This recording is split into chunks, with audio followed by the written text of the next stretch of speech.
Before we ever even start with the screen, I'm going to describe something so we all have the same language. This is this thing about dimensions. We all talk about these other world stuff. We need to get this clear in our minds what that means, at least from the definition that I will give you, so that we can all, you may have a different definition, and I don't mean to replace your definition. I'm just going to give one that we can all talk about so we all have something in common. And now when I talk about the fourth dimension or the fifth or 10th or 120th or whatever, I don't mean what most mathematicians would mean, and that is hyperspace going from fourth dimensional tetrahedron, say, to a fifth by warping, changing space mathematically. I don't mean that at all, because from my experience that just simply isn't true. Though you could create those kind of realities, it isn't what life has done at all. Life has separated the different dimensional levels in exactly the same way that it has separated the notes in music. And so, if you were to look at a piano, you've got your white keys and you've got your black keys. And your white keys are your whole notes, which goes, C, D, E, F, G, etc., just whole notes. And your black keys are your half steps. And your white from C to C is your octave, and your black ones are your pentatonic scale. You've got 5 notes there. And when you add the black ones to the white ones, you get 12 notes in which is called the chromatic scale. So if you get all your sharps and flats in there, you have 12 notes. 13th one is the same note as your 8th note. That's where your octave on your white keys. That's where you come from C to C again. It takes 13 steps to get back there again. And the only difference between each one of these notes in terms of sound is cycles per second. And each one of these notes, if you start at C and you go to C, C sharp, D, etc., the differences between each of the notes are 11 cycles per second, or multiples of them. They're always 11, 22, 33, 44, 55, 66, 77, 88 cycles per second.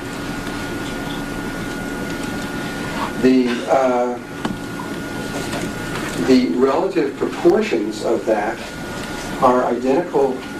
Let me put it another way. There's something called wavelength in terms of either sound or light, which, just so we get this clear, I'm going to great.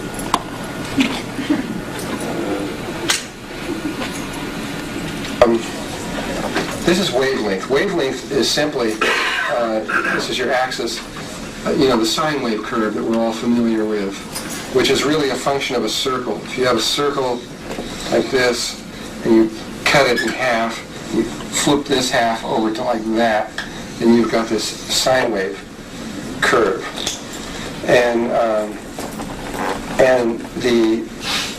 the wavelength is how long it takes.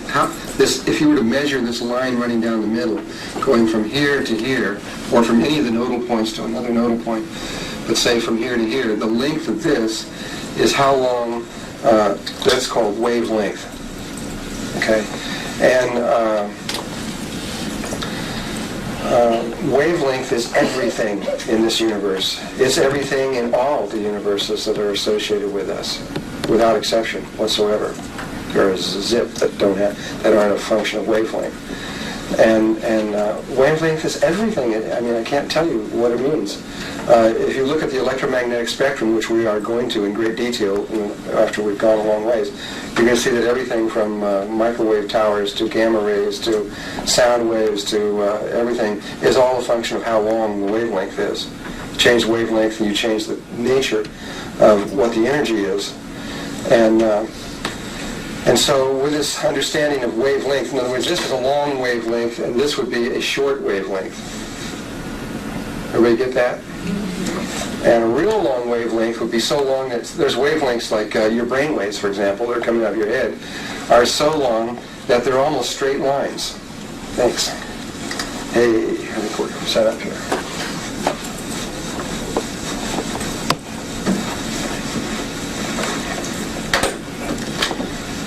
if this works. Let's see. Aha.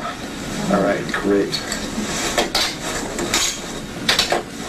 Let's get rid of these guys. So, and you've got little tiny wavelengths, and you've got them so little you can't even see them. There's microwave. I mean, they get really, really little, and they get really, really long. And again, your brain waves that are coming out of your head are almost straight lines. And you go to your cosmic waves, and they're so little, if they're 10 to minus 18 or something, they're so small that you can hardly even see them. In quantum physics, you can look at like this pin as either being made up of little tiny particles or made up of you could say sound, wavelength. And if you looked at all the, so there's a very specific what's called a sine wave signature. We saw what a sine wave was. A sine wave signature is, say, something that would look like this. It would come up on a computer monitor. Or maybe it would look like that. Or maybe it would be, there's like a handwriting signature. It's a very specific signature. And every physical object in the universe has its own signature. Its own sound wave signature. In fact, it's a language. Some people believe that if, in fact, it is possible, if you absolutely create the signature, you create the object. But if you took all the objects in our universe and they're all putting out their own sound, if you want, and if you average or compute the average of all those sounds, you get 7.23 centimeters long, which is a pretty short wavelength of about so long, like I said, the distance between the eyes. And from my point of view, that's also Om, that the Hindus and Tibetans refer to Om. Om is the sound of the universe. It's the sound of all things at one moment.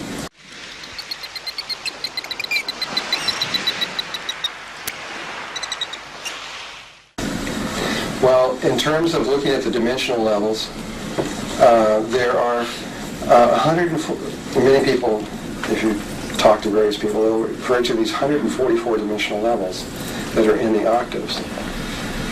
Well, what this is again, looking at your music, you have 12 basic notes.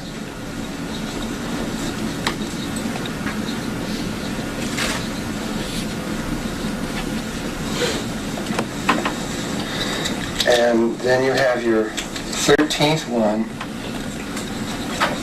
which is the return, or the next octave, going up to the next octave, repeating the same basic things over again.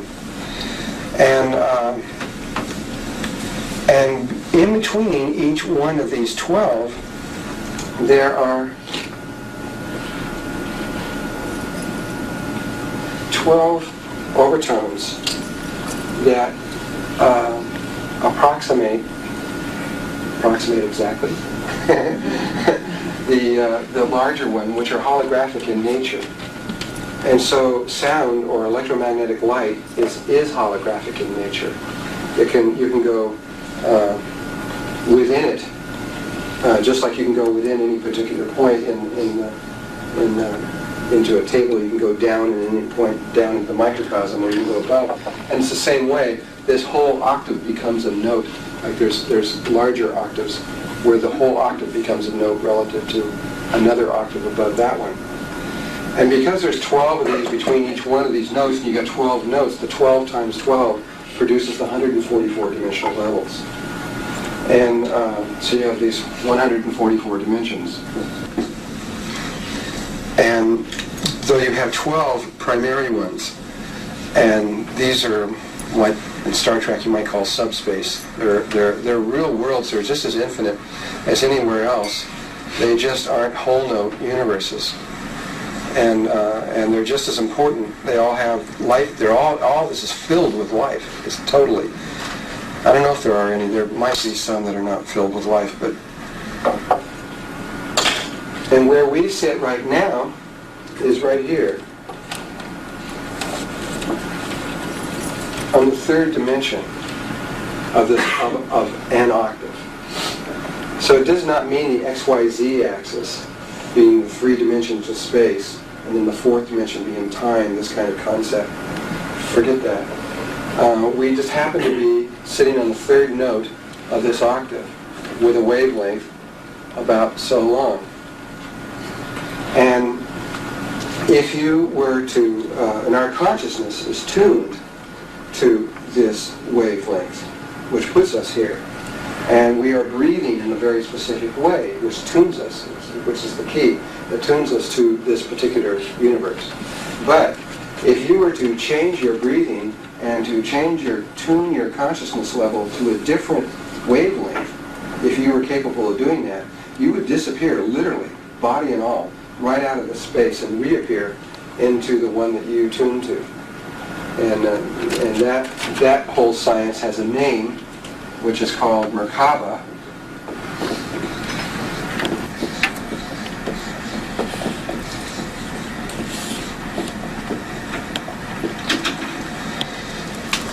And Merkaba is one of the bottom lines of what we're going to talk about in this workshop. Though it's spoken in one word in present day, it's really 3 words. It's Mer, which is light, but it's a very specific kind of light. It's a counter-rotating fields of light. And then there's Ka, which in almost all of the ancient languages means spirit. And Ba, or sometimes said Va, depending on the language it came from. In Hebrew it's Va. It means body, though that only holds true if there are bodies. As you move up, you rapidly move into areas where matter is not a part of the relationship. And so it could either mean body or it could just simply mean reality, the taking of a reality or a portion of the reality with you. And so the 3 words together mean a counter-rotating field of light that contains both spirit and body. And it becomes a vehicle to take you from one dimension into another, one universe to another. This is known everywhere by everybody, except for when you come way, way, way down where like we are, where we're unconscious and we don't remember very much. But everybody else knows. It's like, everybody's totally aware of it. Though the science is known to greater and greater degrees as people progress up further. We're as far down the line as you can get. Down in these 2 other octaves, this is not even self-aware. We're at the very bottom. This is the lowest possible consciousness in the octave there is of consciousness, and still be self-aware. There's only one level of consciousness underneath us, and that one is actually higher than us. I'll explain that later. So we're the lowest form of, we're the bottom right now. And so each one of these changes, the wavelength gets actually shorter as you go up in higher energy levels. And kind of like red light has a long wavelength and violet or purple has a short wavelength, and shorter wavelength is higher energy. And as you progress up through the dimensional levels, you go into shorter and shorter and shorter wavelengths. You go this way, they get longer. And of course there's an octave below this, and there's an octave above it. And the octave above it and below it have very specific relationships to each other. But music is the key. Once you know the wavelength of this one, and you know music, you could calculate very precisely all the wavelengths of all the other ones, depending on your accuracy of how good you got that one. And you could know exactly right where they are.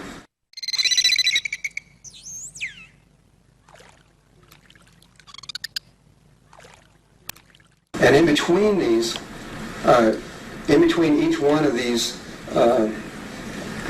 universes is nothing. It's void. It's absolutely no thing.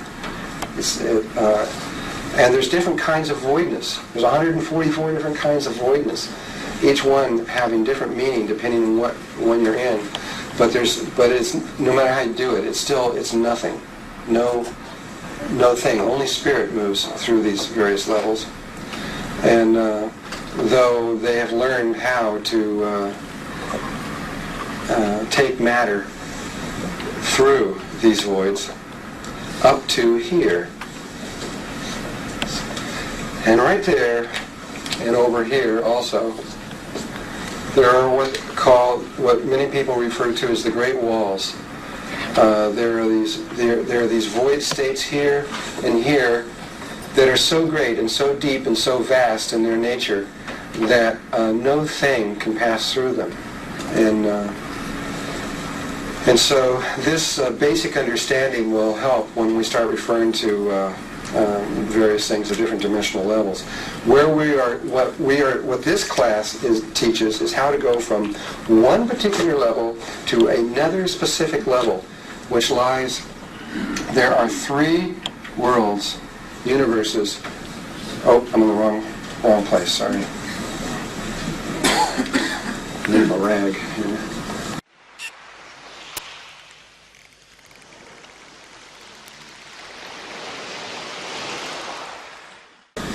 There are 3 worlds that sit right here.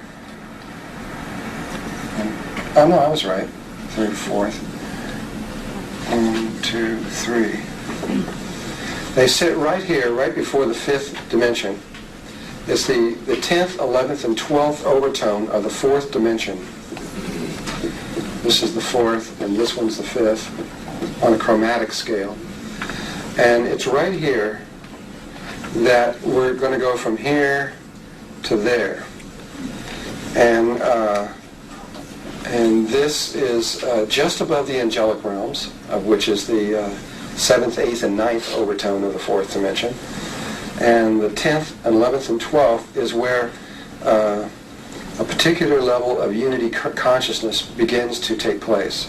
It begins in these levels, though it really doesn't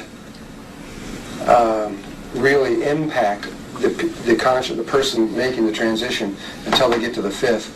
But it's right here where you would call Christ consciousness.